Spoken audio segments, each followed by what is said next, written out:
मया कृष्णेन निहताः सार्जुनेन रणेषु ये प्रवर्तयेषन्त्यसुरा स्वे त्वधर्मं यदाक्षितो धर्मदेव तदा भक्तात् अहं नारायणो मुनिः जनिष्ये कौशले देशे भूमोहि समगो द्विज मुनिशापनृतं प्राप्ता नृसिंस्तात तथोद्धवम् ततो वेत्तसुरेभ्योऽहं सधर्मं स्थापयन्नज सधर्मं स्थापयन्नज वर्णवेशरमणीयदर्शनं मन्दहासरुचिराननाम्बुजं पूजितं सुरनरोत्तमेर्मुदा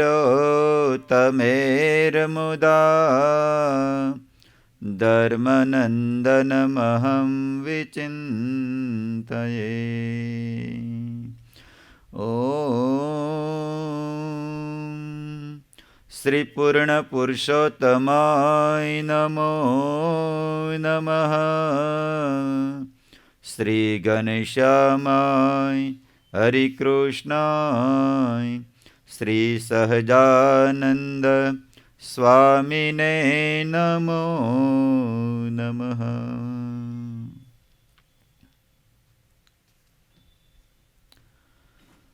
આજની આ દિવ્ય રવિસભા મંદિરમાં બિરાજમાન આપણા સૌના ઈષ્ટદેવ પ્રાણ પ્યારા વાલા વાલા ઘનશ્યામ મહારાજ તેમના સાનિધ્યની અંદર તેમજ આપણા મંદિરના કોઠારી એવા પાર્ષદ હરેશ ભગત તેમજ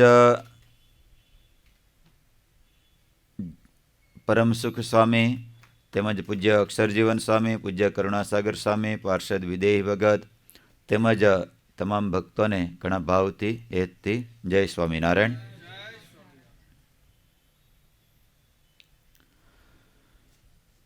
રવિ સભાના માધ્યમથી આપણે બધાએ ભેગા થઈ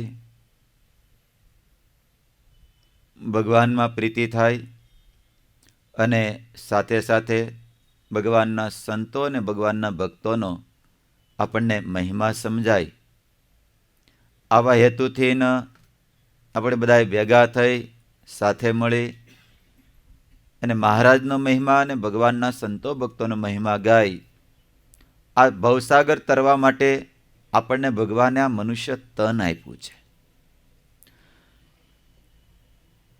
ભવસાગર તરવો હોય તો જીવાત્માએ ભગવાનને આશરે જવું પડે, કારણ કે મહારાજ પ્રથમના 61માં વચનામૃતમાં વાત બતાવે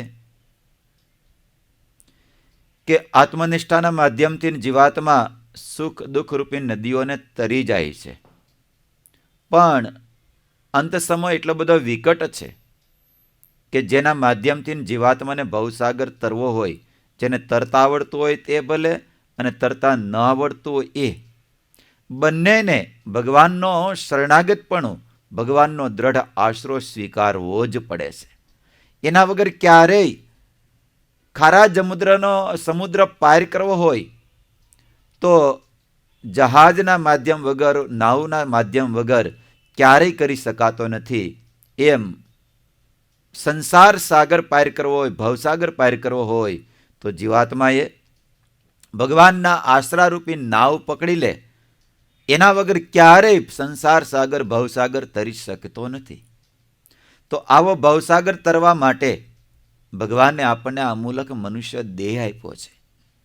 તો એ દેહના માધ્યમથી જીવાત્માને સમજાય કે મારું કર્તવ્ય મને ભગવાને આ મૃત્યુલોકમાં મોકલો તો શા માટે મોકલો છે?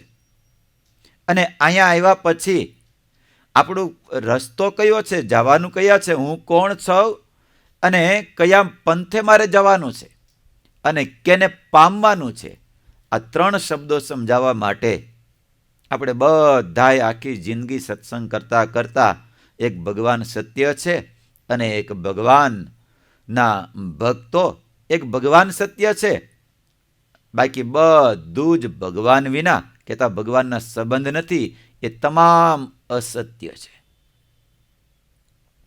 એટલે અસત્યમાંથી પ્રીતિ તૂટી જાય અને સત્ય એવા પરમાત્મા અને સત્ય એવા સંતો અને સત્ય એવા શાસ્ત્રો, એમાં જ્યારે પ્રીતિ થાય, રતિ થાય, ત્યારે જીવાત્માને મનુષ્ય દેહ મળ્યો એ સાર્થક ગણાય. તો આવો મનુષ્ય દેહ પામ્યા પછી આપણે રસ્તો કયો લેવો, એના માટે સત્સંગ અનિવાર્ય છે. સત્સંગ વગર જીવાત્મા ક્યારેય ભગવાનને પામી શકતો નથી. સમજાય છે? સત્સંગ વગર ક્યારેય જીવાત્મા ભગવાનને પામી શકતો નથી. અને આ સંસારને વિશે જીવાત્મા જ્યાં સુધી ભગવાનને શરણે ન જાય, ત્યાં સુધી એનું ભજન ન કરે, ત્યાં સુધી આ લોકની નહીં પણ આ લોકને મૂક્યા પછી પરલોકની અને આ લોકની બંને સુખ અને શાંતિ જોતી હોય તો જીવાત્માએ ભગવાનનું શરણે જવું પડે, ભગવાનનું ભજન કરવું પડે, એની આરાધના કરવી પડે. તો જ, અને જેટલા પૂર્વે ઇતિહાસો તપાસ કરી આપણે તો એના માધ્યમથી આપણને ખ્યાલ આવે કે મોટા મોટા રજવાડાઓ હતા, પણ કોઈએ 100 વર્ષ, કોઈએ 200 વર્ષ, કોઈએ 1000 વર્ષ, ટૂંકમાં યુગના આયુષ્ય પ્રમાણે. સતયુગ હોય તો 1,00,000 વર્ષની આવરદા હોય, દ્વાપર હોય તો 10,000 વર્ષની હોય, અને ત્રેતા હોય તો 1000 વર્ષની આવરદા હોય, અને કળિયુગ હોય તો 100 વર્ષની આવરદા હોય. તો એ પ્રમાણે જે જરા યુગની અંદર જ્યારે મનુષ્ય દેહ મળ્યો તો એ બધાય મોટા મોટા રજવાડા જોવો, મોટા મોટા રાજાઓ જોવો, જ્યારે એમાંથી વૈરાગીને પામ્યા, આ તો આખી જિંદગી આપણે ઢસડે રાખશું તોય આમાંથી એક વસ્તુ પણ નીકળે એમ નથી. સાર સંસાર ભાઈ અસાર છે. કેવો છે? સંતો બતાવે સંસાર અસાર છે, સ્વપ્નવત છે, અને સંસાર વિચિત્ર પણ બહુ છે. એ તો જેમ જેમ અનુભૂતિ કરતા જાવી એમ આપણને બધાને ખ્યાલ આવતો જ જાય.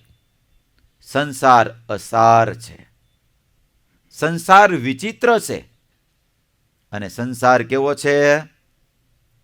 સ્વપ્નવત છે. કેવો છે? સ્વપ્નવત છે. ગમે તેટલું મત છે, અરે સમુદ્રમાં આપણે વલોણું મૂકીએ આપણે, અને કદાચ 1,00,000 વર્ષ સુધી આપણે રવૈયા રાખી, હિંમત દાદા એને વલોવી રાખી, તો નખ પલ્લે એટલું એમાંથી માખણ નીકળે ખરું કોઈ દિવસ? કોઈ દિવસ નીકળે ખરું એમાંથી? આશાય ન રખાય, આમાંથી માખણ નીકળશે. રેતીને ગમે તેટલી ગાણીમાં નાખીને પી લઈએ, સમજાય છે? રેતીને ગમે તેટલી ગાણીમાં નાખીને પી લઈએ, પણ તેમ છતાં એમાંથી એક બૂંદ પણ તેલ ન નીકળે. એમ સંસારમાં ગમે તેટલા આપણે વલોવાશું, ગમે તેટલું એને વલોવશું, એમાંથી ક્યારેય સુખ નીકળ્યું નથી અને નીકળશે પણ નહીં. તો જેમાંથી સુખ પ્રાપ્ત થાય છે એની પાછળ મંડવું પડે. તો સુખ કેમાંથી પ્રાપ્ત થશે? એક ભગવાનમાંથી. એટલે તો ગુણાતીતાન સ્વામીએ વાતું બતાવ્યું, સ્વામી કે સુરપુર, નરપુર, નાગપુર એ તીનો મેં સુખ નહીં. સ્વામી બહુ અદભુત વાત બતાવે. સુરપુર, નરપુર, નાગપુર એ તીનો મેં સુખ નહીં. કા સુખ હરિ કે ચરણ में અને કા સંતન કે માહી. બે જ જગ્યાએ સુખ રહેલું છે. બાકી દુનિયામાં કોઈ પણ જગ્યાએ તમે આટો મારી આવો, પણ સુખ હશે તો કેવું છે? કદાચ આપણને સુખ લાગશે તો કેવું સુખ હશે? સંતો એવું કે ધારધાર તલવાર હોય, એના ઉપર મધનું ટીપું પડ્યું હોય, અને જીભે કરીને ચાટીએ તો થોડી વાર ગળ્યું લાગશે તો ખરું, પણ મધના ટીપાની ગળસ કહેતા એનું ગળ પણ પૂરું થશે પછી જીભની વેદના, જીભની વેદના એ કોણ સહન કરશે? બસ આવું સંસારનું સુખ છે. કેવું છે? આવું સંસારનું સુખ છે. સંતો એવું કે ધાધર થઈ હોય ને, ધાધર, એટલે અત્યારે તો અહીં સિટીમાં કાંઈ હોય નહીં, પણ ગામડા ગામમાં કાથીના ખાટલા હોય. આપણે આ કાથી આવે ને બાંધવાની, એના ભરેલા ખાટલા હોય. અને એવી ખંજવાળ આવે, એવી ખંજવાળ આવે, મીઠી લાગે તો ખાથીના ખાટલા એ મળે ઘસવા, અથવા તો જે હાથમાં આવે એ મળે ઘસવા. ત્યારે બહુ આમ મજા આવે. પણ ઘસી લીધા પછી બળતરાનો પાર નથી. એમ સંસાર સાગર, સંસાર આવો છે. થોડી વાર મીઠો લાગશે, પણ પછી ઉપાધિ ને બળતરાનો પાર નથી. બસ એમાંથી બહાર નીકળવું હોય તો પુરુષોત્તમ નારાયણનું ભજન કરો, તો જ એમાંથી બહાર નીકળાશે. અને ભગવાનનું ભજન કરે ને તો એની પર ભગવાન બધી જ એની રખેવાળી, બધું જ ભગવાન એનું બધું જ સારું કરે છે. એટલે સંસારમાંથી આપણે બહાર નીકળી સંસારને જેવો છે એવો જાણી લે ને, પછી માણસ એમાં પડે નહીં. પડે એમાં કદાચ રે તો અલિપ્ત રે. કેવો રે? કદાચ રે તો અલિપ્ત રે. પણ સંસારના ચિત્રને જ્યાં સુધી આપણે જાણ્યું નથી ત્યાં સુધી આપણે એમાં આંધળાની પેટે દોટ મૂકીશું. આંધળાની પેટે હો. એટલા બધા એમાં દોટ મૂકે, એટલા બધા દોટ મૂકે, એટલા બધા દોટ મૂકીએ, તેમાંથી આપણે બહાર જ નીકળી શકતા નથી. અને બહાર નીકળવું હોય તો માધ્યમ એના કરતા કોઈક તાકાતવાર જોઈએ. આપણે નદી કાંઠે જાવી તો નદીની અંદર હિંમત દાદા ગાડી ફસાઈ જાય રેતીની અંદર. શું થાય? રેતીની અંદર ગાડી ફસાઈ જાય ને, તો એને આપણે કાઢવા માટે પ્રયત્ન કરી, પણ એક વખત આમ ટાયર ચકડી મારી ગયું અને પછી તમે જેમ જેમ લીવર આપો, જેમ જેમ લીવર આપો તો ગાડી બહાર નીકળે કે અંદર ખૂદતી જાય? ખૂદતી જાય. પણ જો ચાલાક ડ્રાઈવર હોય તો એને ટાયરને ફરવા ન દે. આમ હળવે હળવે હળવે, અને કોઈક અનુભવ વગરનો હોય ને એની અંદર, તો એને કે એક જોટો મારીને કાઢી લઉં. જોટો મારીને નીકળે ને, જોટો મારીને હલવાઈ જાય. શું થાય? એમ સંસારમાં આપણે બધા આવું જ કરીશું. હાલો ને થોડુંક આટલું કરીને હમણાં બહાર નીકળી જશું. હા હા, આવા તો ઘણા અનુભવ કરીને બેઠા છે ને. હિંમત દાદા તો ગાડું કોઈનું બહાર નીકળ્યું જ નહીં. હજી સુધી એમ કોઈનું નથી નીકળ્યું. આપણું નીકળી જાય તો ખબર નહીં આવે. હા, ખોટું કહું છું કાંઈ હિંમત દાદા? હા, હજી કોઈનું નીકળ્યું નથી. એમ થાય કે થોડુંક આટલું કરી દઉં. પણ એવી લલચામણી છે, એવી લલચામણી છે, એવી લલચામણી છે ને, આટલું કરી લો પછી હમણાં થઈ જશે. અને ત્યાં તો એવો હલવાઈ જાય, એવો હલવાઈ જાય, એવો હલવાઈ જાય. આ ગાડીમાં કાઢો ને તો એવું થાય હો. હાલો ને એક વખત ટ્રાય કરી લેવી, તે પાછી થોડીક વધારે ખૂતી જાય. વળી પાછો આમ જોટો મારવા જાય ને તે પાછો ખૂતી જાય પાછો. બોલો, તે પછી ડિપ્રેશન અડી જાય, પછી ટાયર ફેરે રાખે. એમ સંસાર સાગરમાં આપણે આવું જ થાય હો. આમ બહુ હલવા જાય ને, બહુ હલવા જાય, પછી હેઠે અડી જાય ને પછી ટાયર ફેરે રાખે. ગતિ ન થાય. હાલે ખરો સંસારો, પણ ગતિ થઈ શકે નહીં. માર્ગ કાપવો પડે, કાપી શકીએ નહીં. માર્ગ કયો કાપવાનો છે આપણે? મોક્ષરૂપી માર્ગ, પથ કાપવાનો છે. આપણે કાપી શકીએ નહીં. શું કામ? સંસારમાં ડિપ્રેશન હોતા અડી જશે. હાલે છે હો, ટાયર ફરે છે, ગાડી એન્જિન બંધ નથી, બધું ચાલુ છે. ટાયર ફેરે રાખે, ફેરે રાખે, ફેર રાખે, પણ રસ્તો કપાય ખરો કોઈ દિવસ? કોઈ દિવસ કપાય ખરો રસ્તો? કદાચ 24 કલાક ગાડી ચાલુ રાખો ને ટાયર ફેરે રાખે તો કેમ થાય? એમ આખી જિંદગી આપણે મેથે રાખીએ, આખી જિંદગી મેથે રાખીને તો આપણે બધાના ડિપ્રેશન અડી જશે. ઉમાકાંતભાઈ સમજાય છે મોહન બાપા કે નથી અડી ગયા? હા, એટલે જો ને આપણે ક્યાં આગળ જઈ શકીએ છીએ. પણ એક ઉપાય છે. ભલે ડિપ્રેશન અડી ગયું હોય ને બધું થઈ ગયું, ટાંગાઈ ફરતા હોય બધું થતું હોય, પણ એમાંય જો કોઈ ટ્રેક્ટર લાવી દે અથવા તો કોઈ જેસીબી લાવી દે તો ગાડી નીકળી જાય કે ન નીકળી જાય? હે, નીકળી જાય કે ન નીકળી જાય? એમ આપણી ગાડી તો નીકળે એમ નથી, પણ જેસીબીની સાથે અથવા તો ટ્રેક્ટરની સાથે ગાડી બહાર કાઢવી હોય તો એમને નીકળી જાય કે એની સાથે જોઈન્ટ કરવું પડે? હે, બરાબર આમ લોખંડનો હરિયો હોય અથવા તો નાડું હોય તો આમ બરાબર આમ કાંડા જેવું નાડું જોઈએ. કેવું જોઈએ?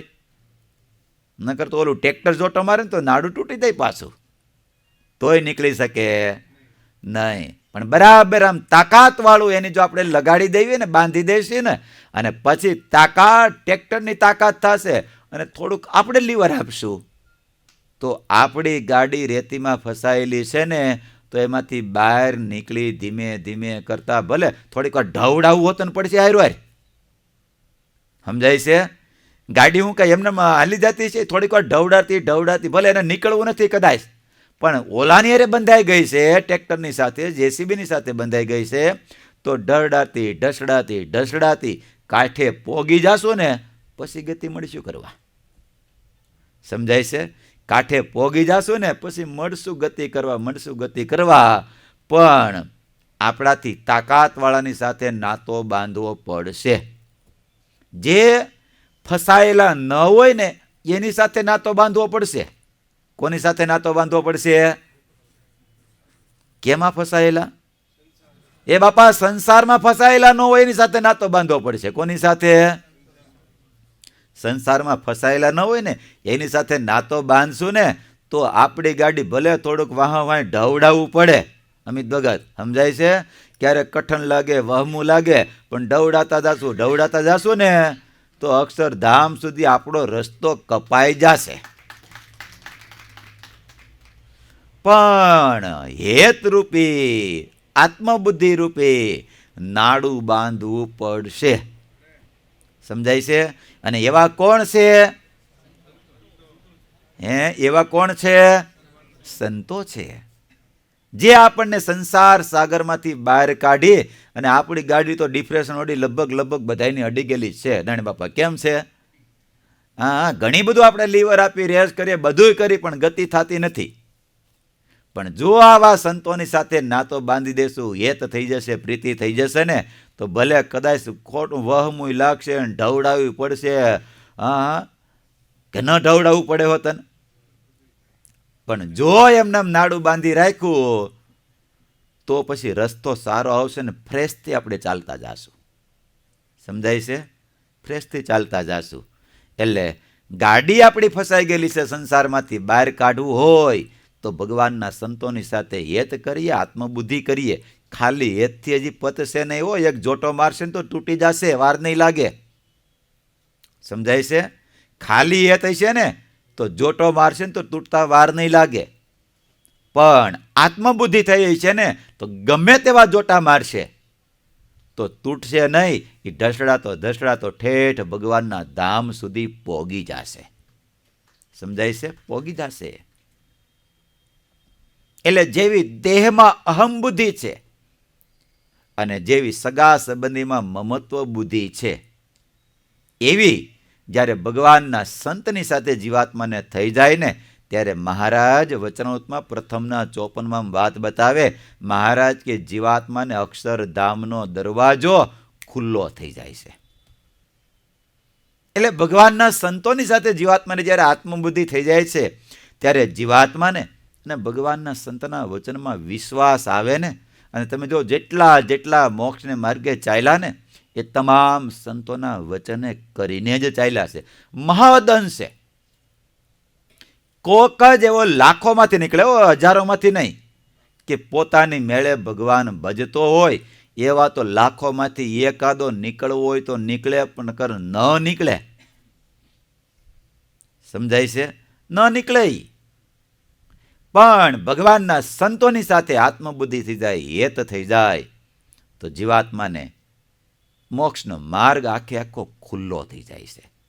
ભગવાનના ધામનો દરવાજો આખો ખુલ્લો થઈ જાય છે. થોડોક અધુકડો બધુકડો નહીં હો. મહારાજ એવો શબ્દ નથી કે મહારાજ કે મોક્ષનો દ્વાર એને ઉઘાડું થઈ જાય છે. બોલો, એટલે ભગવાનના ભક્તો આપણે ભાગ્યશાળી, ડોંબિવલીવાળા ભક્તો ભાગ્યશાળી કે તમને એવા આપણને સંસારમાંથી બહાર કાઢીને અક્ષરધામ સુધી ઢસડતા ઢસડતા લઈ જાય ને એવા સંતોની આપણને પ્રાપ્તિ થઈ છે. માટે અભાગ્યને ઊંઘ આવે. કોને આવે? હા, વિહારીલાલજી મહારાજે લખ્યું ને, જ્યારે સોનાની લંકા લૂંટાય ત્યારે અભાગ્ય હોય એને ઊંઘ આવે. કોને ઊંઘ આવે? એમ આવો સત્સંગ કથા વાર્તા થતી હોય, નવી સભા થતી હોય, અને સવારે કથા થતી હોય ને સાંજે કથા થતી હોય, તો અભાગ્યો હોય ને એ ઘેરે પડ્યો રે. કોણ પડ્યો રે? હા, ભાગ્યશાળી હોય તો સમય મળે એટલે હાલો ને, અત્યારે ભગવાનની કથા વાર્તા થાય છે ને, 100% પોગી જ જાય. અભાગ્યો હોય એ ઊંઘ મારે, બાકી ભાગ્યશાળી તો લાભ જવા દે જ નહીં. એટલે તમે બધા ભાગ્યશાળી ડોંબીવલી વાળા કે પૂજ્ય ગુરુએ કૃપા કરીને સંતોને રાખ્યા. તમે વિચાર તો કરો, આખા મુંબઈમાં પણ કેવા સંતો રાખ્યા? કેવા સંતો રાખ્યા છે? આપણને કેવા પ્રાપ્ત થયા છે? હે, અરે આપણે ભલે બંધાયેલા પણ એ તો મુક્ત છે ને. આપણને સંસારનું જેને બંધન નથી એવા સંતો આપણને પ્રાપ્ત થયા છે. એટલે આપણને ઠેઠ અક્ષરધામ સુધી લઈ જશે. કારણ કે જે છૂટો હોય ને એ જ બીજાને છૂટો કરી શકે, બાકી બીજા ન કરી શકે કોઈ. એક રાજા પોતાના ધાર્મિક કહેવરાવા માટે પોતાના રાજ્યની અંદર એક બ્રાહ્મણને વર્ષાસન બાંધી દીધું અને તારે આવીને રોજ કથા કરવાની, જેથી ગામની પ્રજા અને મારા સગાવાલા બધાય મને ધાર્મિક સમજે. એટલે બ્રાહ્મણ એક લોભને આધીન બની અને મારું આખા વર્ષનું ખર્ચ નીકળે છે ને એ બાને એ બ્રાહ્મણે કથા કરવા માટે જાય. અને બ્રાહ્મણ રાજાને એવું મનમાં હોય તો કથામાં બેસે, નકર ન બેસે. કોઈ સગાવાલા આવ્યા હોય, કોઈ રિલેશનવાળા આવ્યા હોય તો સભામાં બેસે, કથા વાર્તા સાંભળવા માટે બેસે, પણ બાકી તો બ્રાહ્મણની રીતે કથા કરીને જતું રહેવાનું. તે એક દાડો સગાવાલાને બધા આવ્યા છે ને આ રાજા કથા સાંભળવા માટે બેઠો, અને કથામાં એવું આવ્યું કે પરીક્ષિત મહારાજાનો ભાગવતની કથા સાંભળીને કથા પૂર્ણાવતી થઈ એટલે ભગવાનના વિમાનો આવ્યા ને પાર્ષદો આવ્યા અને પરીક્ષિતના દેહ છોડાવીને જીવાત્માને ભગવાનના ધામમાં લઈ ગયો. એની મુક્તિ થઈ ગઈ. અને રાજાને આ શબ્દો પકડાણા. રાજા કે બુદેવ ઉભા રહ્યો, ઉભા રહ્યો, ઉભા રહ્યો. ઘણા વર્ષોથી તમે કથા કરો છો. તો પરીક્ષિતે 7 દિવસ કથા સાંભળી અને પરીક્ષિતની 7 દિવસમાં મુક્તિ થઈ ગઈ. હું આ ઘણા વર્ષોથી કથા કરાવું છું અને ક્યારેક ક્યારેક સાંભળું છું, તો પછી મારી કેમ મુક્તિ થતી નથી? પહેલા આનો ઉત્તર કરો અને પછી આગળ કથા, ત્યાં સુધી આગળ કથા નહીં થાય. અને ભૂદેવે કારણ કે લોભને આધીન કથા કરતા હતા, જેવું જોઈએ એવું રાજાને કહી શકતા નહોતા. એટલે ઘણા બધા પ્રયાસો કર્યા, પણ ભૂદેવ કે સાંભળો, એક કામ કરો, આવતીકાલે હું પ્રશ્નનો ઉત્તર આપીશ. અને ભૂદેવ ઘરે ગયા ને બહુ ઉદાસ. એના દીકરાએ કીધું, પિતાજી આપ કેમ આટલા બધા ઉદાસ છો આજે? ટેન્શનમાં હોય એવું લાગે છે.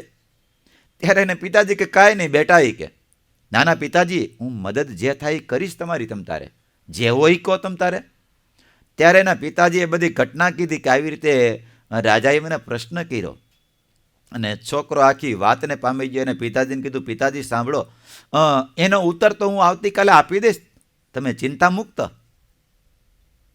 પણ તારાથી થઈ જશે? હા, હું ચોક્કસ આપી દઈશ. અને બીજે દાડેનો દીકરો આવ્યો રાજ્યની અંદર, અને રાજાએ કીધું, સાંભળો ભૂદેવ, કથા પછી પહેલા મારા પ્રશ્નનો ઉત્તર આપો.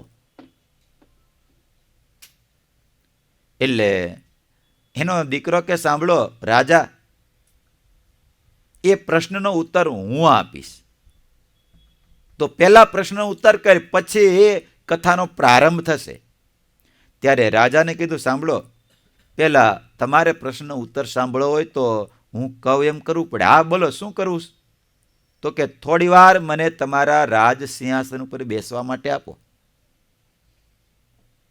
રાજા કે કાંઈ વાંધો નહીં. આમ એટલે ઓલા છોકરાએ કીધું, સાંભળો નામદાર, આમ ઉત્તર ન થાય. જેને ઉત્તર કરવાનો હોય ને એ ગુરુ ઉપર બેસે, અને જેને મુમુક્ષુ હોય, શ્રોતા હોય, એ નીચે બેસે. તમે ઉપર બેઠા છો, મારી વાત તમને મનાય નહીં, મને ઉપર બેસાડો.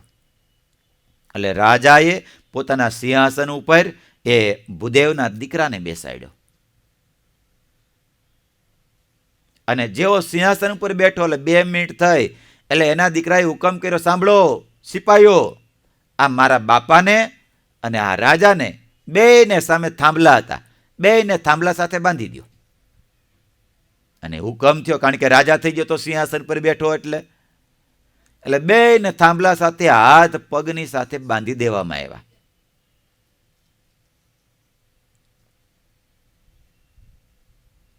અને ત્યારે ઓલા બ્રાહ્મણના દીકરાએ કીધું, સાંભળો, રાજાને કીધું કે તમે મારા પિતાને છોડાવી આપો, એને છોડી દો.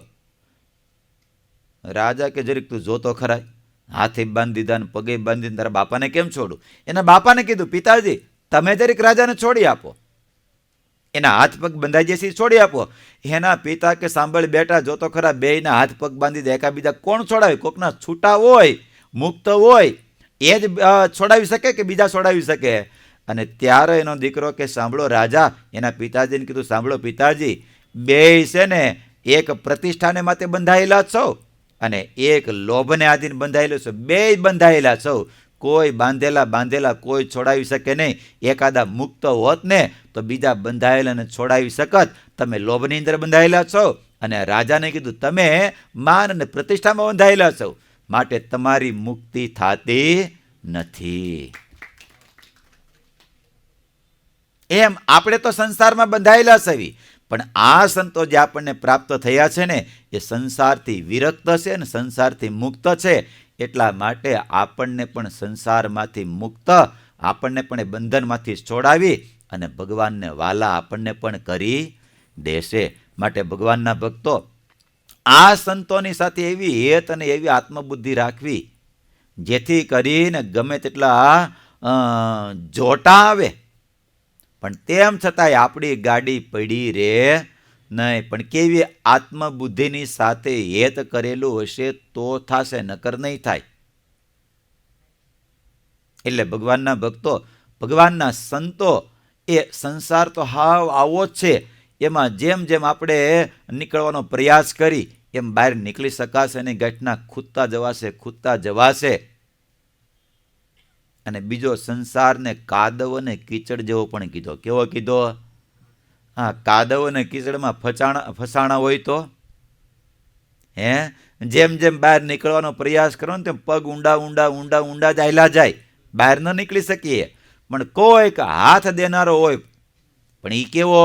કાદવની બહાર હોવો જોઈએ. કેવો હોવો જોઈએ? કાદવની બહાર ઊભો હોય ને, અને એને હાથ દ્યો ને આપણને, તો આપણને પકડીને બહાર કાઢે, નકર બહાર કાઢી શકે નહીં. એમ આપણે તો કાદવમાં ભલે પડ્યા, પણ આ સંતો છે ને બરાબર આમ આવું શું કહેવાય, ટકાટક પથ્થર હોય ને એના ઉપર ઊભા છે.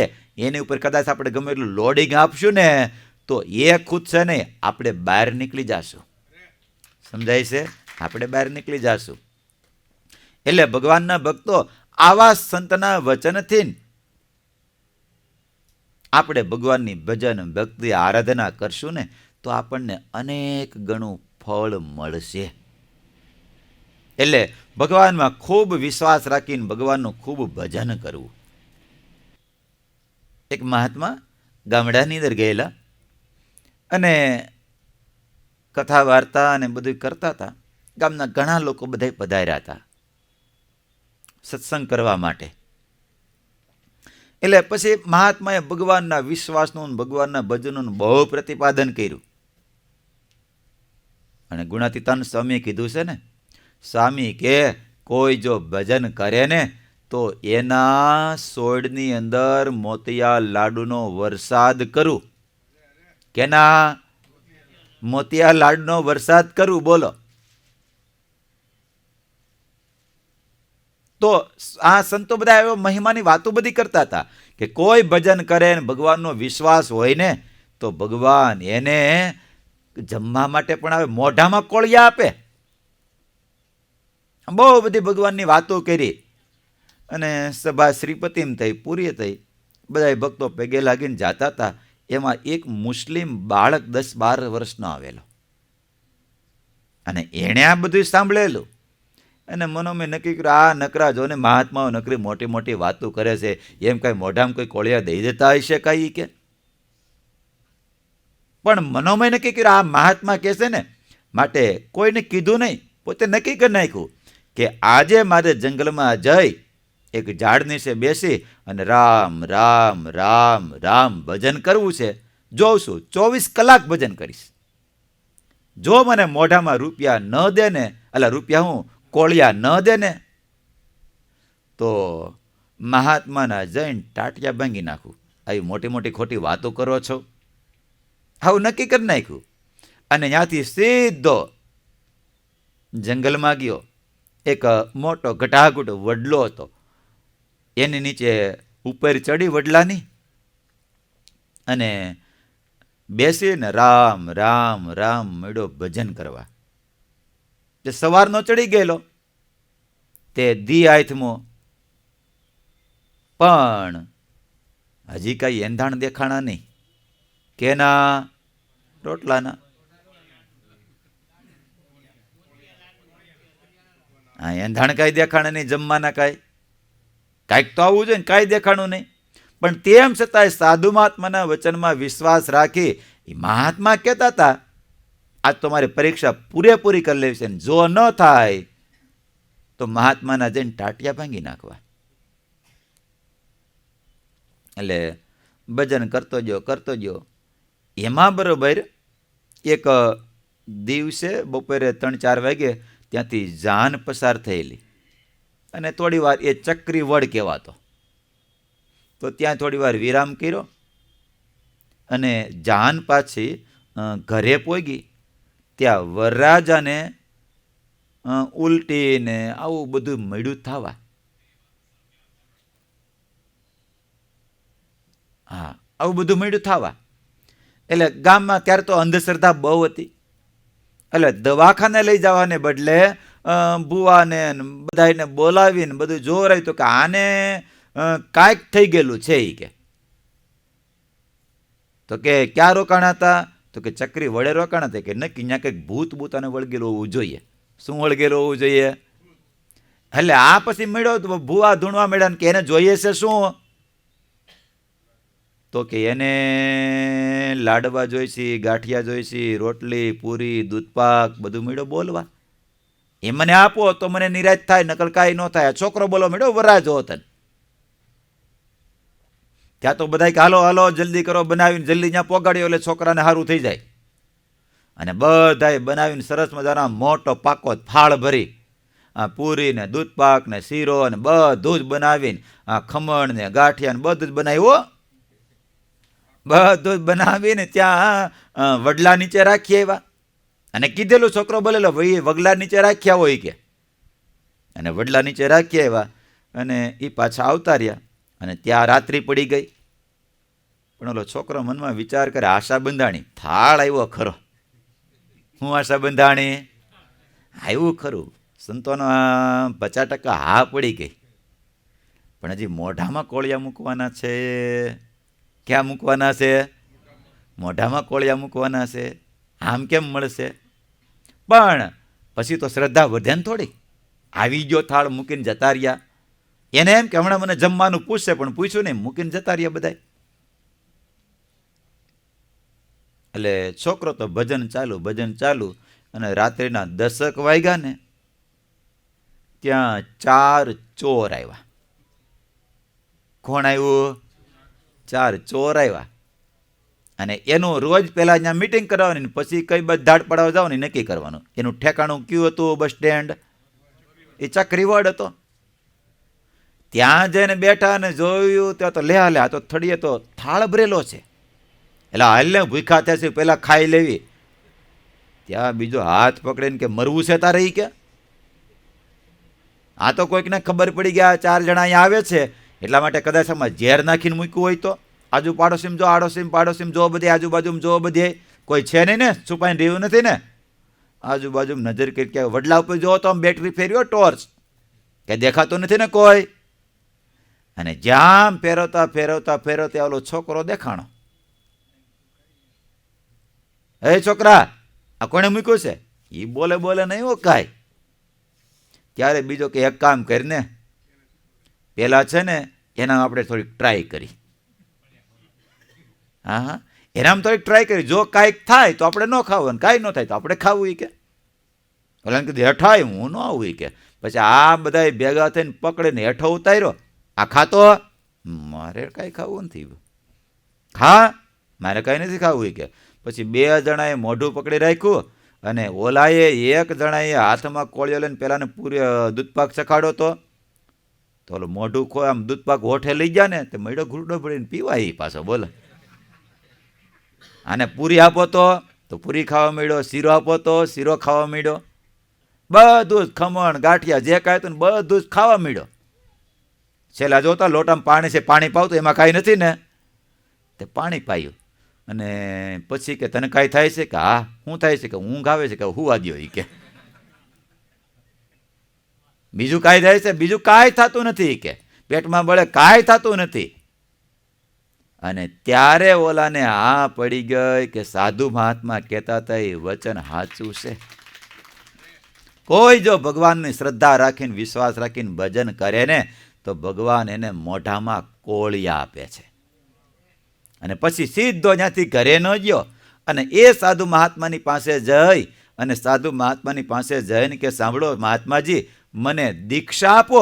મને હા પડી ગઈ. આપ ગઈકાલે પ્રવચનમાં કહેતા હતા ને કે ભગવાનનો વિશ્વાસ રાખીને ભગવાનનું ભજન કરે ને તો ભગવાન એને મોઢામાં કોળિયા આપે. મેં પરીક્ષા કરી હતી ને સાંભળો, નકર મેં આવું નક્કી કર્યું હતું, જો ભગવાન પૂર્ણ ન કરે ને તો તમારા ટાટિયા ભાંગી નાખવા, પણ આપ ભગવાનના ઓલિયા પુરુષ છો માટે મને તમે દીક્ષા આપો.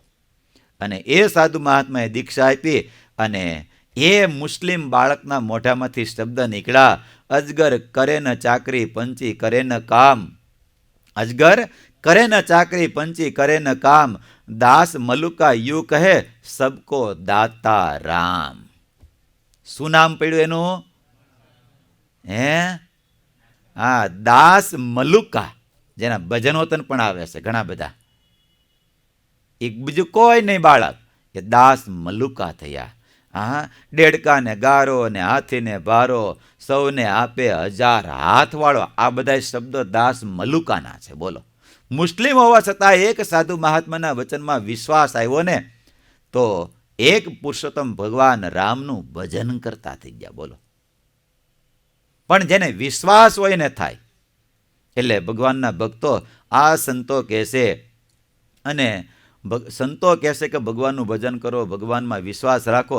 કદાચ આપણી બુદ્ધિ આ ન પાડે પણ સંતોના વચને કરીને જો આ કરતા રહેશું ને તો આપણે ભવસાગર પાર ઉતરી જાશું. સમજાય છે?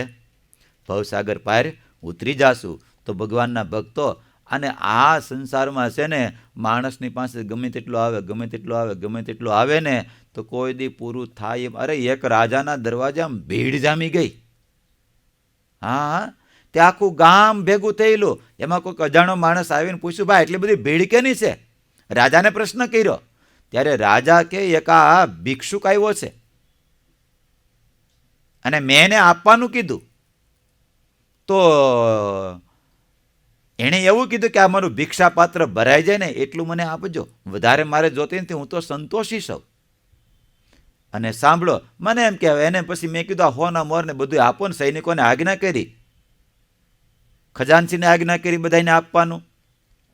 પણ સાંભળો, અમે સવારથી આપી છે ને તે એમાં પાત્રમાં આપતા રહી ભરાતી જ નથી. એનું પાત્ર ભરાતું જ નથી. અને ત્યારે ઓલા અજાણ્યા શખ્સે જરીક જોયું, આ છે શું પાત્ર છે. અને ભિક્ષુકની પાસે જોઈને ખબર પડી, આ તો પાત્ર કાંઈ નહીં થતો માણાની ખોપરી છે. એ કે શું છે? માણસની શું છે? હા, ગમે એટલું કરે કોઈ દી ભરાવાની જ નથી. ભરાય એમ લાગે છે આપણી કોઈ દી? હા, કોઈ દી આપણી ભરાય એમ નથી. એક પેઢીનું થાય બીજી પેઢીનું, બીજીનું થાય ત્રીજીનું, ત્રીજીનું થાય ચોથીનું, ચોથીનું થાય પાંચમીનું, પાંચમીનું થાય છઠ્ઠીનું, છઠ્ઠીનું થાય તો સાતમીનું, સાતમીનું થઈ જાય તો સંતોષ થઈ જતો હોય છે? હે, સંતોષ થઈ જાય ખરો? કોઈ દી સંતોષ ન થાય. સંતોષ તો ભજન કરો ને ભક્તિ કરો ને તો જ સંતોષ થાય. કારણ કે સંતોષ પરમ પૂર્ણ પુરુષોત્તમ નારાયણ, એ પૂર્ણ એવા પુરુષોત્તમ નારાયણને જ્યારે વળખશું ને ત્યારે આપણી અંદર સંતોષ પ્રાપ્ત થશે, આપણી અંદર પૂર્ણતા પ્રાપ્ત થશે. નકર તો આપણે અપૂર્ણ અને અસંતોષ આપણી અંદર રહેશે. એટલે ભગવાનના ભક્તો અને કરોડો વાળો સુખી નથી, ઝૂંપડા વાળો સુખી નથી. સુખી કોણ છે? જેના જીવનમાં સંતોષ છે ને એ તમામ, એ મહેલ વાળો સુખી છે અને ઝૂંપડા વાળો સુખી છે. જે મળ્યું એ પર્યાપ્ત, એમાં સુખી છે.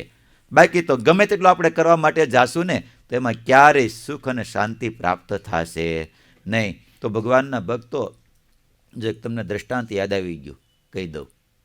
એક શેઠે નકરી હાય હોય કરે રાખે, કાંઈ નથી મળ્યું, કાંઈ નથી મળ્યું, કાંઈ નથી મળ્યું. તે 7 પેઢીનું થઈ ગયેલું, 8મી પેઢીનું વિચારતા હતા.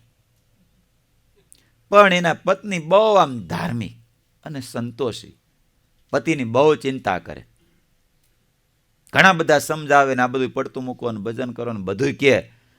પણ હવે એને લોભ જાગે, કોઈનું માને નહીં.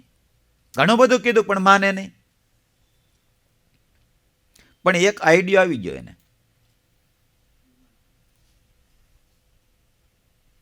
એના 8મી પેઢીની ચિંતા કરતા હતા ને, જોતું હતું, મળતું હતું, જોતું હતું એને ધન ને બધું. એટલે એના પત્ની એકાદશીનો દિવસ હતો અને થોડોક આમ મહિમા કીધો કે એકાદશીના દિવસે બ્રાહ્મણોને જમાડીને તો આપણા જે સંકલ્પ હોય ને જે આપણે ઈચ્છીએ ને એ બધું જ આપણને પ્રાપ્ત થઈ જાય. હવે લોભી માણસને આવું કોક કહેતો, હે, લોભી માણસને આવું કોક કહેતો? અરે કરે, મળવાનું છે ને. અને જો ને આ બધા એમ જ હલવાય છે ને. આ તમને કોકનો ફોન આવે, તમે જો આટલું આમ રોકાણ કરો, આમ કરો, તેવા કંઈક હલવાઈ ગયા છે. સમજાય છે? હા, પછી તમને આમ પાર્સલ હોતો દેખાડે, જો વિદેશથી આવતું, અહીં પોગ્યું છે, અહીં પોગ્યું છે, અહીં પોગ્યું છે, દિલ્હી પોગ્યું છે. હવે તમે દિલ્હી આટલા રૂપિયા ભરો ને તો છૂટે, નકર ન છૂટે. અને તમે લાલચમાં અરે અમારે સુરતમાં એક ભગત છે ને તે કેટલા દિલ્હી ધક્કા ખાઈ, હજી થોડીક લાલચ છે. નકર એ 45થી મણતા હતા, 50થી મણતા હતા હરેશ ભગત, તે અટાણે 70-72 નહીં પોગ્યા હોય. અને એવી લાલચ કે એક વખત આખો ટ્રક ભરાઈને એટલા રૂપિયા આવવાના છે. કેટલા આવવાના છે? તેમાં કેટલાય વીઆઈ જોતા નથી પાછા. હજી એને લાલચ મટી નથી. હજી કેમ લાગે હરેશ ભગત મટી ગઈ છે? ઓળખો છો ને તમે એને? બોલો. હા, હજી મટી ગઈ નથી, બોલો એને.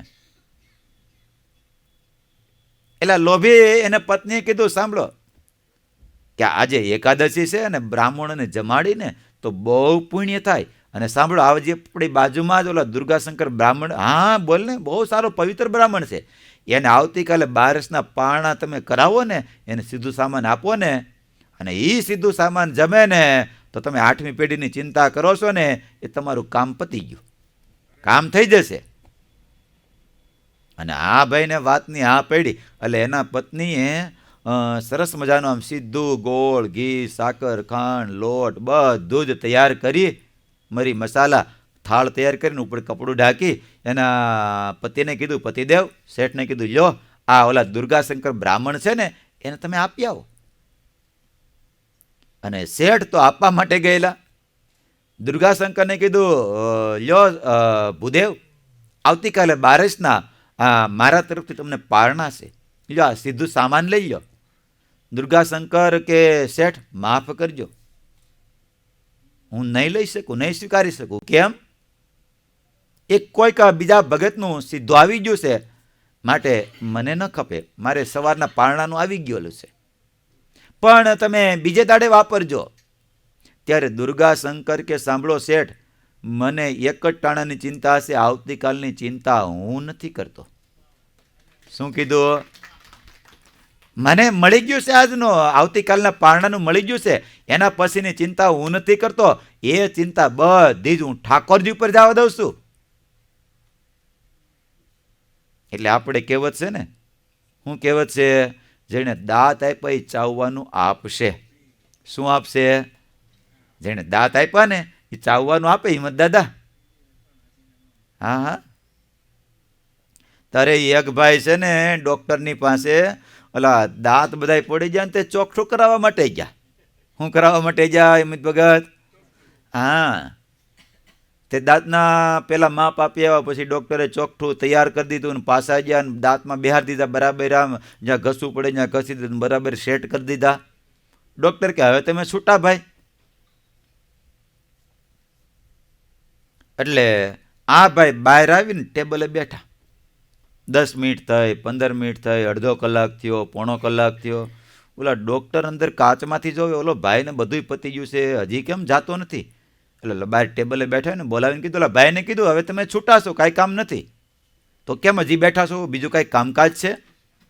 ત્યારે ઓલા ભાઈ કે સાંભળો, એવું શાસ્ત્રો ને સંતો એવું કહેશે કે જેણે દાંત આપ્યા હોય ને એ ચાવવાનું આપે. શું આપે? જેણે દાંત આપ્યા હોય ને ચાવવાનું આપે.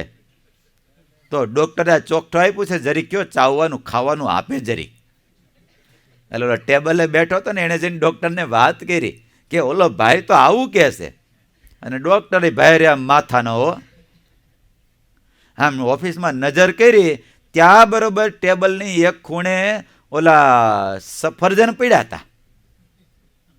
કીધું લે ભાઈ આ સફરજન એને આપી દે. અને ઓલા ભાઈએ જઈને કમ્પાઉન્ડે જઈ અને ઓલા ભાઈને સફરજન આપ્યા. અને સફરજન આપીને આમ ગોળ ગોળ ફેરવીને જોયું. ઓલો ભાઈ કે જરીક ડૉક્ટરને કયો આ સફરજન ખોટા છે, આર્ટિફિશિયલ છે, સાચા નથી કે. અને ત્યારે ડૉક્ટર બહાર આવીને કે ભાઈ જેણે સાચા દાંત આપ્યા હોય ને સાચું ચાવવાનું આપે, મેં તો ખોટા દાંત આપ્યા છે ને માટે ખોટું આપવું, કાંઈ થોડું સાચું આપવું.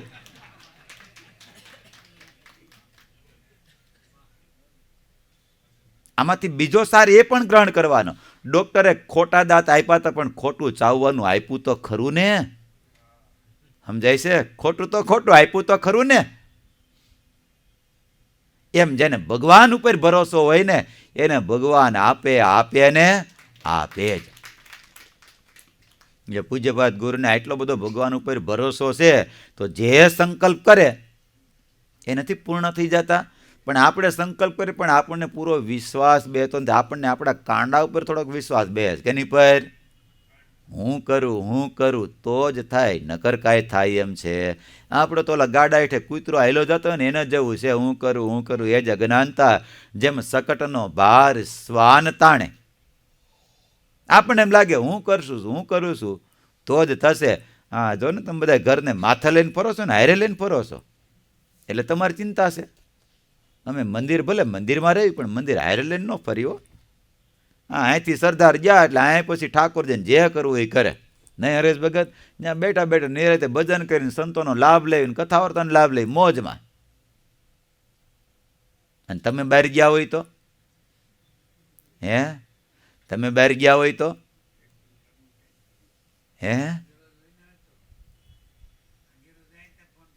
અરે હારે આખું ઘર ઉપાડી, ઘર ન્યા હોય પણ આખું હારે લેતો જાય. બોલો પાછો એક ધર્મશાળામાં થોડાક આમ ગયા છે ને યાત્રા કરવા માટે, એટલે ઉતરેલા. એટલે બધા ખેડૂતો હતા બધા. એટલે ઓલા ધર્મશાળાને પૂછ્યું ભાઈ રૂમ ખાલી છે? ભાઈ રૂમ કેટલા જણા છો? અમે 4 જણા છે બી કે. ક્યાંથી આવો છો? બધું પૂછ્યું. તો કે સાંભળો તમારે 4 માટે એટલી જગ્યા પૂરતી નથી, પણ આ રૂમ તો બધા ખાલી દેખાય છે ને, એક રૂમ જ અમારે જોઈશે, અમે 4 હામી જશું, પણ તમે નહીં હામો એ કે. બહુ કીધું એટલે કે સારું પણ જોઈ ગયો હામી જશો કે હામી જશો એ કે. તો કે સારું ઉતારો આપ્યો અને થોડાક નવરા થયા ને 4 બેઠા. અને એવી ગામની ચાલુ કરીને એવી ખેતરની ઢાંઢાની બળદની ભેંસોની બધું ચાલુ કરીને તે ઓલો ધર્મશાળાવાળો સાંભળી ગયો. એ કે હાલો બહાર નીકળો એ કે હું કહેતો હતો ને તમે અહીં નહીં હામો એ કે. તમે કહેતા ને અમે 4 જ સવી, આ બધું ક્યાંથી આવ્યું બધું એ કે. સમજાય છે? એમ આપણે જાવી તો એકલા ન જાવી હો, ખાલી બધું જ હારે લઈને જાવી. બોલો, એટલે તો ઉપાધિ છે આપણને. સમજાય છે? એટલે તો ઉપાધિ છે. એટલે દુર્ગાશંકર કે સાંભળો શેઠજી, તમારું સીધું હું નહીં લઈ શકું. આવતીકાલ લઈને પારણાના બારસના પારણાની વ્યવસ્થા થઈ ગઈ છે, રાખો ને. નાના શેઠજી તમે પાછો લેતા જાઓ. અને શેઠ સીધાનો થાળ પાછો લઈને ઘેરે આવ્યા.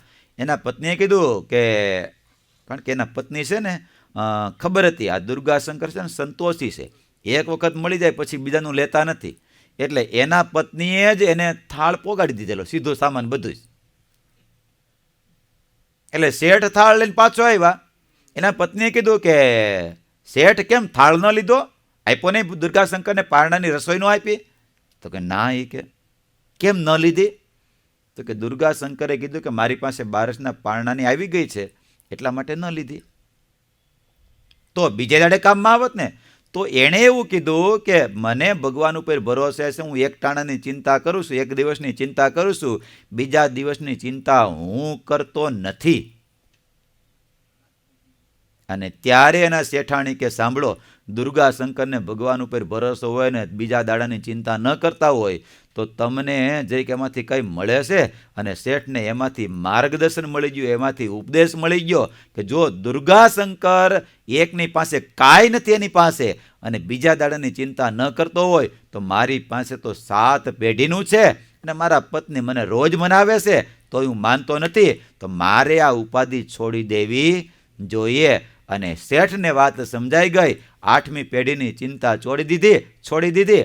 અને એના પત્નીને કીધું સાંભળો, હવે છે ને આ 7 પેઢીનું છે ને આપણે એને સાર્થક કરી દેવું છે. શું કરવું છે? હા, જેને જેને ભગવાન જન્મ આપે છે એની ચિંતા ભગવાન કરતા હોય તો આપણા 7મી પેઢીને આપણે ચિંતા કરાય નહીં, આપણા દીકરાની ચિંતા આપણે કરાય નહીં. સાંભળો, આ બધી જ ધન સંપત્તિ છે ને ગરીબીને માટે સદાવ્રતો આપણે ખોલી નાખો અને એ સટે સમજાતાની સાથે બધી જ પોતાની ધન સંપત્તિ સમાજને માટે, ધાર્મિકને માટે, સંતોને માટે બધી જ સંપત્તિ વાપરી નાખી. એ માણસ ગમે તેટલું કરે સંતોષ પ્રાપ્ત થાય એમ નથી, પણ ભગવાનનું ભજન કરે ને ભગવાનની આરાધના કરે ને તો એને જરૂર સંતોષ પ્રાપ્ત થાય એમ છે. એટલે સંસારની અંદર ગમે તેટલું આપણે મથશું, ગમે તેટલું કરશું તો ક્યારેય પણ આપણને એમાંથી શાશ્વત સુખ પ્રાપ્ત થશે નહીં. સમ્યક સુખ જોતું હોય તો સંસારને જાણવો પડશે ને જાણવો જ પડશે. સંસાર કેવો છે? અસાર. સંસાર સ્વપ્નવત છે, સંસાર અસાર છે અને સંસાર કેવો છે? વિચિત્ર છે. કેવો છે? વિચિત્ર છે. સ્વપ્નવત. જનક રાજાને એક સ્વપ્ન આવ્યું. બપોરે ઠાકોર જમાડી અને પોતાને પોઢવાના ઢોલિયામાં પોઢ્યા હતા. ચાકરો સેવા કરતા હતા, કોઈ વીજળો નાખતા હતા, બધા સેવા કરતા હતા. એમાં બરોબર ગોલું પાકી ગયું, ઝોલું આવી ગયું ને નીંદર આવી ગઈ. અને જનક મહારાજા સ્વપ્નમાં ગયા અને સ્વપ્નની અંદર એની પર કોઈક બીજા રાજાએ ચડાઈ કરી અને રાજ જનકપુરી આખી જપ્ત કરી લીધી. અને જનક મહારાજાને પહેરે કપડે જનકપુરીમાંથી બહાર કાઢી મૂક્યા. અને આવી રીતે જનક મહારાજા ફરતા ફરતા ફરતા 12 વર્ષ વ્યતીત થઈ ગયા. કેટલા વર્ષ? ભિક્ષાનું પાત્ર લે, ક્યાંય મળે ક્યાંય ન મળે, ક્યારેક જમીન પર સૂઈ જાય, ક્યારેક એમનેમ સૂઈ જાય, આવી સ્થિતિ. એમાં બરોબર એક દાડો 3 દાડાના ભૂખ્યા જનક મહારાજા સ્વપ્નમાં. આવો હિંમત દાદા અહીંયા. એટલે જનક મહારાજને 3 દાડાના ઉપવાસ થયા અને ચોથે દાડે સાંજ પડી ગઈ અને દી હાથમમાં આવ્યો. પહેલાં તો ગામને ફરતે રજવાડા હતા, કોટ હોય બધે, દરવાજો બંધ થઈ જાય એટલે એન્ટ્રી બંધ, બહાર હોય બહાર ને અંદર હોય અંદર, જવાય નહીં. થોડા આમ દૂર દેખાણા, દી આથમવાનો સમય, દરવાજો બંધ થવાનો આમ સમય કટોકટી હતો. માંડ દોડતા દોડતા પોગ્યા ત્યાં દરવાજો થઈ ગયો બંધ. દરવાણીને ઘણી પ્રાર્થના કરી, ભાઈ સાહેબ બાપા ભૂખ્યો છો, 3 દીનો ભૂખ્યો છો, અંદર જવા દે મને. દરવાણી કે હુકમ હવે ન જાય. પણ તેમ છતાં દરવાણીને થોડીક એ દયા આવી, એટલે પોતાના માટે જે જમવા માટે ખીચડી આવેલી હતી ને, એ ખીચડી જનક મહારાજા પાસે પાત્ર નહોતું કાંઈ. ખોબો રાખ્યો ને ખોબામાં ખીચડી આપી અને કીધું જાઓ, એન્ટ્રી તો નહીં મળે, સામે જાઓ, તમારે ગમે ત્યાં જમીને જમી લો. અને જનક મહારાજા હાથમાં ખીચડી લઈ અને સામે એક નાનું દેવળ જેવું દેખાણું, મંદિર જેવું, લાવીને ત્યાં જઈને ખીચડી જમી લો. ત્યાં હાથમાં ખોબામાં ખીચડી લઈને જાતા હતા, ત્યાં રસ્તામાં 2 આખલા બાંધ્યા. શું બાંધ્યું? હા, 2 આખલા બાંધ્યા. અને જનક મહારાજા એનાથી ભાગવા માટે ગયા અને જ્યાં દોડ્યા અને ઠેસ આવીને પડ્યા ને ખીચડી ઢોળાઈ ગઈ. અને જેવી ખીચડી ઢોળાણી પડ્યા, આ બાજુ સ્વપ્ન ઉડી ગયો અને આ બાજુ તો જનક મહારાજાની જય હોય ને કેટલાય સેવા કરતા હતા. જનક મહારાજા વિચારમાં પડી ગયા, અત્યારે આ જોઈ રહ્યો છું એ સાચું કે હમણાં ભિખારી ખીચડી માટે ભીખ માગતો હતો એ સાચું? અને ઘણા બધાને બોલાવીને આખી સભા ભરી, ઋષિમુનિને બોલાવ્યા. અત્યારે હું જીવી રહ્યો છું એ સાચું કે સ્વપ્નની વાત કરી એ સાચું?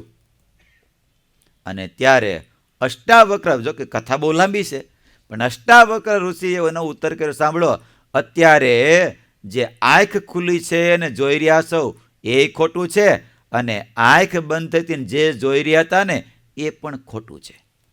આવડા જોઈ રહ્યા છો એ આંખ બંધ થશે ત્યારે ખોટું થઈ જશે, અને ઓલી આંખ ખુલશે ને ત્યારે ખોટું થઈ જશે. સમજાય છે? ત્યારે ખોટું થઈ જશે. બાકી છે તો બેય ખોટું છે. સ્વપ્નમાં આવેલું ખોટું છે અને અત્યારે ભોગવી રહ્યા છો ને એ ખોટું છે. એટલે સંસાર સ્વપ્નવત છે. કેવો છે? સ્વપ્નવત છે. અત્યારે આપણે જે કાંઈ જોઈ રહ્યા છીએ ને એ આંખ બંધ થશે એટલે આપણા માટે કાંઈ છે નહીં. અને સ્વપ્નની અંદર કદાચ ગમે તેવા આપણે રજવાડામાં થઈ જશું. અને આટલી વાત જ્યારે જીવાત્માને સમજાઈ જાય ને ત્યારે હરખ શોખથી, સંસારના હર્ષ શોખથી એ પર થઈ જાય છે. સાંભળો, જે તમને દ્રષ્ટાંત આપું. એક રાજાને એકનો એક કુંવર, 17-18 વર્ષની ઉંમર, અને બીમાર પડ્યો. એટલો બધો આમ બીમારી, જીવલેણ બીમારી આવી ગઈ. એના રાજા અને એના પત્ની રાજમાતા બંને કુંવરની સેવાની અંદર ખડે પડી ગઈ. આમ હવે પ્રાણ જશે કે નહીં જાય એવી આમ સ્થિતિ, હાવ જન્મ મરણના જોકા ખાય એવી કુંવરની સ્થિતિ થઈ ગઈ. અને 3-4 દિવસ સુધી આમ રાત્રિ દિવસ ખડે પેગે એ રાજા અને રાણી કુંવરના સેવાની અંદર. તે આમ કરતા કરતા દિવસે રાજા બેઠા હતા અને બેઠા બેઠા ઝોલું આવી ગયું અને ઝોલાની અંદર સ્વપ્નની અંદર ગયા.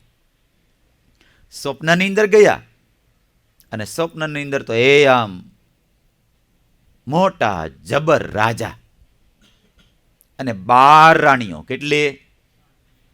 12 રાણીઓ. 12 રાણીઓને એક એક કુંવર. અને આમ બધું આમ ચાલુ હતું. એમાં બરોબર અહીંયા એના કુંવરે દેહને છોડી દીધો, મૃત્યુને પામ્યો. અને જેવો મૃત્યુને પામ્યો એટલે રાણીના મોઢામાંથી સિંચ નીકળી ગઈ, રાડ નીકળી ગઈ. અને જેવી રાડ નીકળી એટલે રાજા સ્વપ્નમાંથી જાગૃત થઈ ગયા. અને જાગૃત થઈ ગયા તે રાજા મુસ્કુરાય, દાંત કાઢે. ઓલી રાણી કે એકનો એક કુંવર મળી ગયો અને તમને કાંઈ થતું નથી, રડવું આવતું નથી. અને ત્યારે રાજાના મોઢામાંથી શબ્દ નીકળ્યા, સાંભળ, એકને માટે રડું કે 12ને માટે રડું?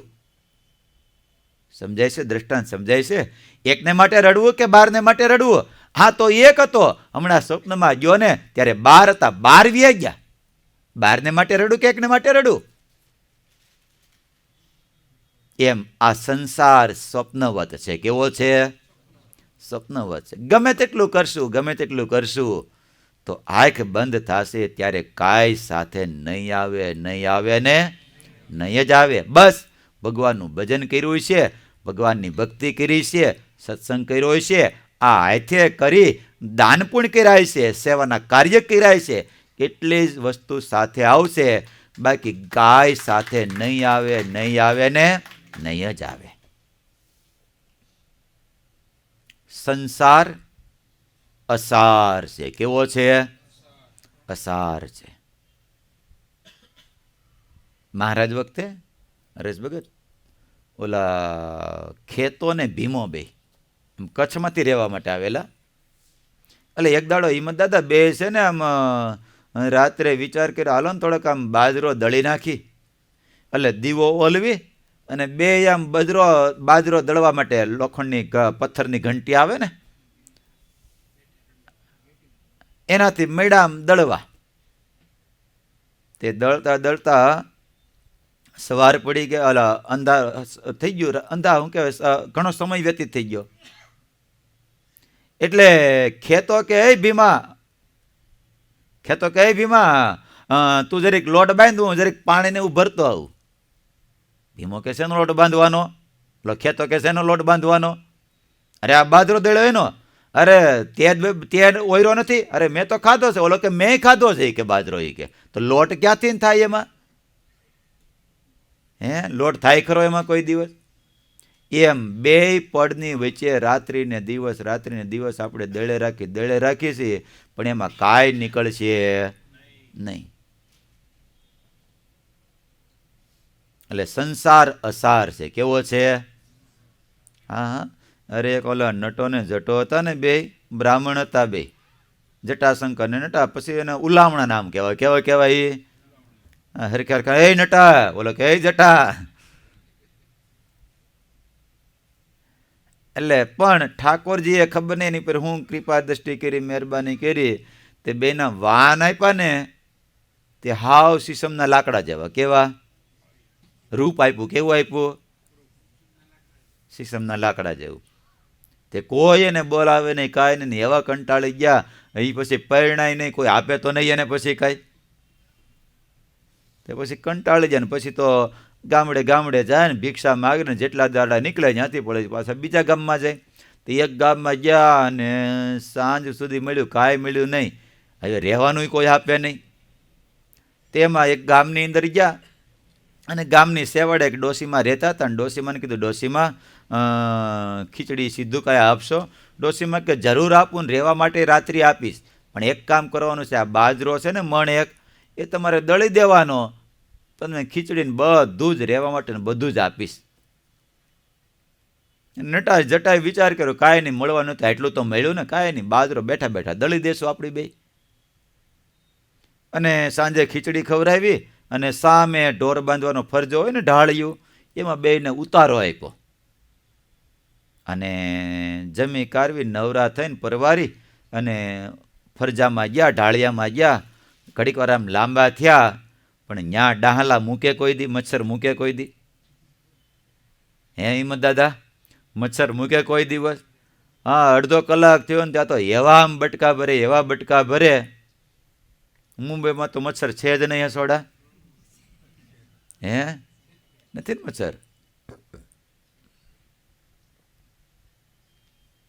તે એવા કવડે ને બે બેઠા થઈ ગયા. ઘડીક વાર ઓલો ઉડાડે ને ઘડીક વાર ઓલો ઉડાડે. પછી બે મનમાં વિચાર કર્યો, એક કામ કરી, બેયને આખી રાત્રિ ડોવાઈએ. ઓલા ડોશીમાં એ બાજરો દળવાનું કીધું છે ને, તો કામ તો કાઢી નાખી. અને અંધારામાં ઘંટલો ને બધું ભેગું કર્યું ને બાજરો લઈ અને બે હામે એક હાથે આમ બે ઘંટલો ફેરવતા, એક હાથ પકડ્યો ને એક હાથે બે ઓરતા જવાનું. અને ઘંટલો ફેરવતા ગયા અને બાજરો ઓરતા ગયા. કલાક થઈ, 2 કલાક થઈ, 4 કલાક થઈ, 5 કલાક થઈ, 6 કલાક થઈ. ત્યારે ઓલો નટો જટાને કહે, જટા જરીક જોતો ખરા બાજરો કેટલો રહ્યો છે? ત્યારે જટો કે, તું નથી ઓરતો? હું કીધું? તું નથી ઓરતો? ના મને એમ કે તું ઓરે છે. નટાને એમ કે મને એમ કે તું ઓરે છે. બોલો, બે આખી રાત ઘંટી ઢેવડી તે પથ્થરમાં કાવા હું કહેવાય ઘસી નાખી રેતી બહાર કાઢી. બોલો,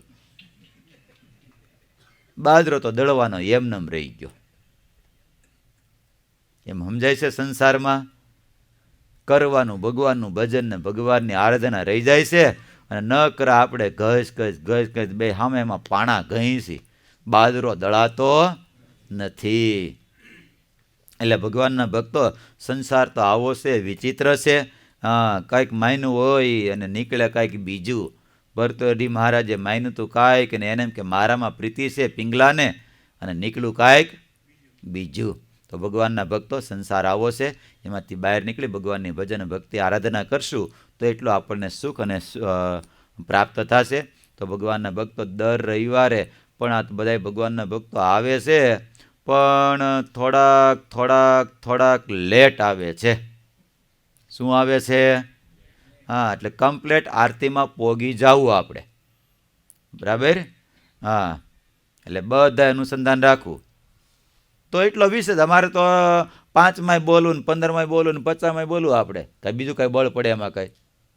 આપણે તો બોલવું તો એટલું જ છે.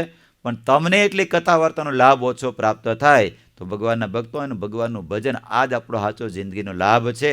તો અનુસંધાન રાખી અને દર રવિવારે ટાઈમે 7 વાગે જ પોગી જવું. ભગવાનની આરતીના દર્શન થાય, કથા, અને ત્યાર પછી કથા વાર્તાનો લાભ પ્રાપ્ત થાય. તો ભગવાનના ભક્તો રવિવારે થોડુંક અનુસંધાન રાખી અને ટાઈમે આવી જજો. એ શબ્દોની સાથે અહીં કથાને પૂર્ણ કરશું. હવે જવું છે અમારે અહીંથી થાણા. 5 તારીખની માસિક સભા છે ને આપણી પણ 15 તારીખની અભયદાન માસિક સભા છે ને. તો 15 તારીખે અભયદાન સભાની અંદર પછી વાર ગમે તે આવશે, આપણે તારીખ જોવાની છે. કઈ જોવાનું છે? તો આવતી 15 તારીખે બુધવાર છે અને આપણી સભાનો ટાઈમ 9 વાગ્યાથી 10:30 વાગ્યા સુધીનો ટાઈમ રહેશે. અને બધાય ભગવાનના ભક્તોએ પ્રસાદ અહીંયા પ્રાપ્ત થશે. પણ 15 તારીખે ફરજિયાત ખટકો રાખી ભગવાનના ભક્તોએ 9 વાગ્યે ટચ થઈ જ જાવું. એમાં જરીકે મોડું ચાલશે નહીં. ધંધામાંથી થોડોક ટાઈમ આપણે વહેલો પૂરું કરી ધંધા બિઝનેસ નોકરી જે કાંઈ કરતા હોય, અને મહિનામાં એક વખત કરવાનું છે ને કે કાયમી કરવાનું છે? એક વખત કરવાનું છે. તો ભગવાનના ભક્તોનું અનુસંધાન રાખી અને વહેલાસર પધારજો. એ શબ્દોની સાથે આપણે રવિવારની સભાને પૂર્ણ કરશું. બોલો સ્વામિનારાયણ ભગવાનની જય, હરિકૃષ્ણ મહારાજની જય.